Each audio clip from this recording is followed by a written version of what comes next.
Here we are, dear SKA Talks listeners, with a rather exciting discussion at hand. This time, SKA is detailing the story behind the phenomenal Nobel Prize winners Victor Ambros and Gary Ruvkun, and their fascinating discovery on the microRNAs that has won acclaim. Despite knowing the award, we never really get to know the work that goes into reaching the point of achievement. So let this podcast be that window into their amazing journey for you to witness. We'll be happy to hear what you all think about this, and remember to share it ahead. Over to SKA. Hello, friends. Welcome to Immunology for Everyone once again. Uh, Friends, this is the time of the year when Karolinska Institute start deciding about the Nobel Prizes in various subjects. And obviously, we all, try to follow it, that which particular prize goes to which scientist and what are the discoveries attached to that. It is always interesting to look for the awards in physiology and medicine for people like us who are immunologists, and also in chemistry, because most of the times the discoveries are related to the basic fundamentals of science and also relates to immunology. So that's exactly what has happened this year also. And these two prizes have been awarded to some discoveries which are very, very interesting, and they relate to the basic principles of biology. So I decided to discuss these discoveries and the science behind it in a couple of episodes of this podcast. And today, specifically, I thought that we will start with the science which is involved in the discovery which led to the Nobel Prize in Physiology and Medicine this year. So the announcement about the prize came on 7th of October 2024, and the prize this year has been given to two American scientists, Victor Ambros and Gary Ruvkun, for a very interesting and groundbreaking discovery which revealed a completely new principle of gene regulation. So let's discuss the science behind it. Uh, Friends, we all know the central dogma of biology, which is that the whole information about the functional proteins in our cell that is inscribed into a sequence of nucleotides in the DNA, and this DNA is present in the nucleus of all the cells in the form of chromosomes, and same set of chromosomes are present in all the cells. So whenever the gene has to be expressed, the information is transcribed in the form of messenger RNA, and this messenger RNA then goes to the cytoplasm where the cellular machinery translates that information in the form of a protein depending on what is the functional requirement of that cell. And we also know that our body contains so many different organs and different tissues, and each tissue has different kinds of cells, and each tissue has got different kinds of function.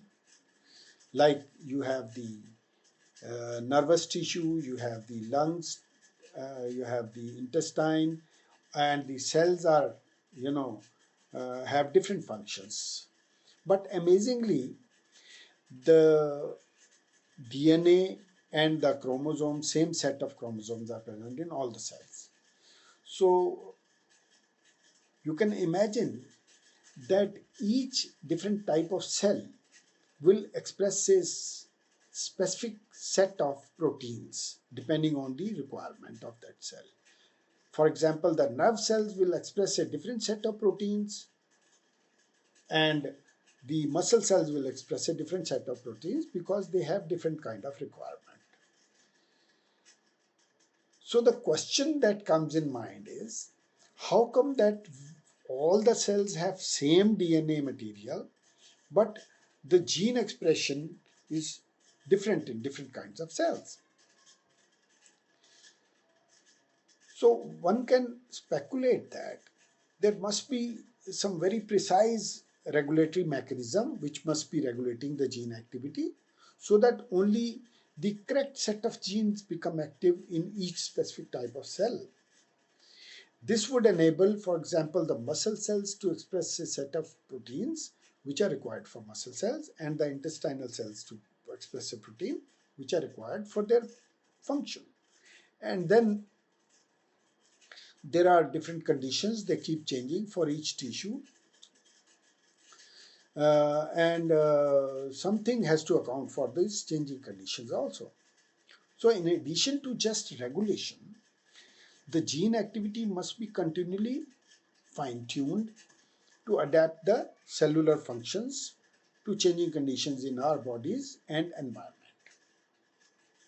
And just imagine if the regulation goes defective, then it can lead to serious disease conditions like cancer, autoimmune diseases, diabetes, or whatever. So, therefore, understanding the regulation of gene activity has been an important goal for many decades for many researchers.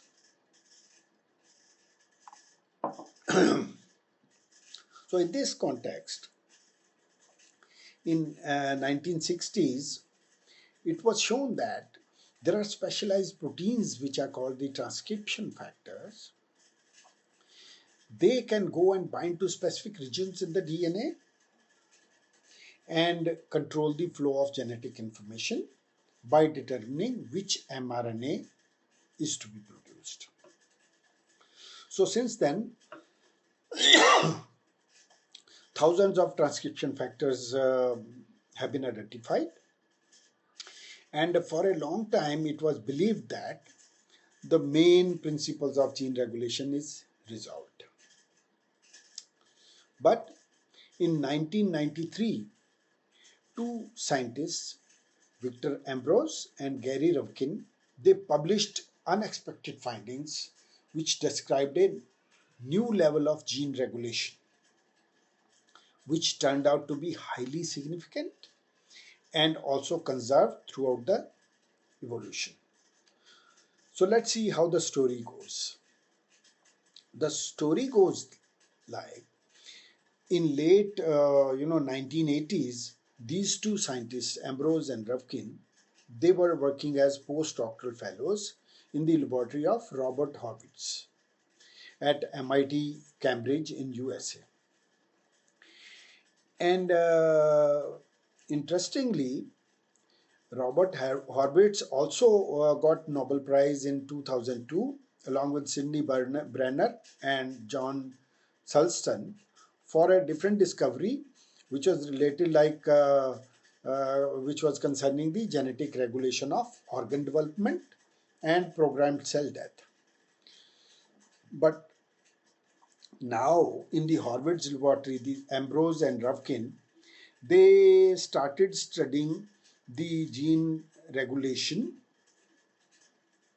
and they studied it in the model of a small nematode which is called the uh, Chiropodictis elegans, the C. elegans we know.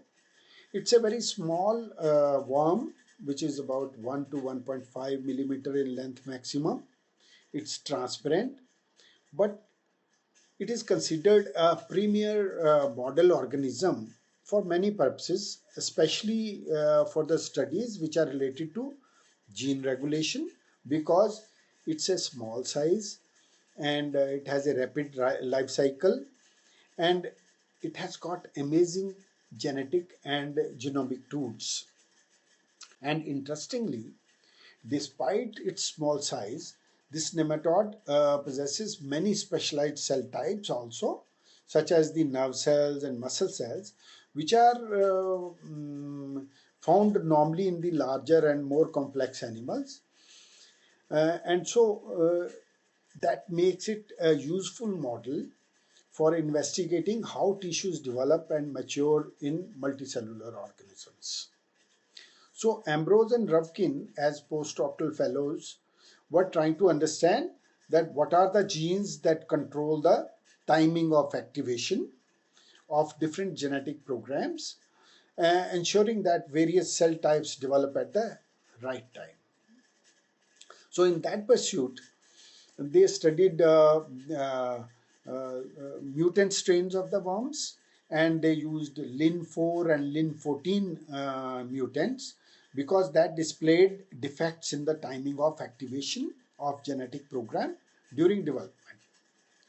So these two researchers, they wanted to identify the mutated genes and understand their function. So interestingly, Ambros had previously independently shown that the Lin gene appeared to be a negative regulator of Lin14. However, at that point of time, he had no clue uh, how the Lin14 activity is blocked. So both of them, they got intrigued by these mutants and their potential relationship, and they set out to resolve these mysteries. So after their postdoctoral research, Victor Ambros actually went on to work in Harvard University, and he set up his own laboratory. But he carried his interest of studying the Lin4 mutant. And in his laboratory, he was able to clone the Lin4 gene, and which subsequently led to the unexpected finding, where he found that the Lin4 gene produced an unusually short RNA molecule, which basically never get translated. It has no protein expression. So that surprised him because this results suggested that the small RNA from Lin4 was possibly responsible for inhibiting Lin14. But how is it working? He didn't know. On the other hand, his postdoc colleague Gary Ruvkun, he also went ahead and set up his laboratory in Massachusetts General Hospital and Harvard Medical School, and set up his own laboratory. But he started working on regulation of Lin14 gene. And he found that unlike how gene regulation was then known to function with the help of transcription factors, Ruvkun showed that it is not the production of messenger RNA from Lin14 that is inhibited by Lin4. Instead, the regulation appeared to occur at a later stage in the process of translation of the protein. So the process of gene expression through shutdown of the protein production. So he carried on with his work, and further experiments they revealed that a segment of messenger RNA of Lin14 was very much important and necessary for inhibition by Lin4. So the two scientists, they knew each other, so they were in the same city, and they sat together and they started comparing their findings, and that basically resulted in a breakthrough discovery. So the short Lin4 sequence, the RNA sequence, they found that it had a tremendous complementarity with the critical segment of Lin14 gene. As I told you that Lin14 gene messenger RNA has a critical segment which was very important for inhibition by Lin4, and they found that there was a sequence complementarity. So they performed further experiments, and they showed that small RNA molecule which was expressed by Lin4 gene, which now they termed as the microRNA, it turns off the expression of Lin14 gene by binding to the complementary sequence in its mRNA, and that blocks the production of Lin14 protein. So this led to the discovery of a completely new principle of gene regulation, which is mediated by a previously unknown type of RNA, which is now called the microRNA. And so they published their findings in two articles which appeared in the journal Cell in 1993. But you see, whenever such kind of discoveries come which are unusual, they are not very well accepted by the scientific community, and that's what happened with these people also. The published results were initially met with most deafening silence from the scientific community. And this was because, although the results were very interesting, but it was very unusual mechanism of gene regulation. And they thought that it is specific to C. elegans nematode only and has nothing to do with the humans or other complex animals, because they didn't know that such kind of microRNAs are present in the humans and complex animals.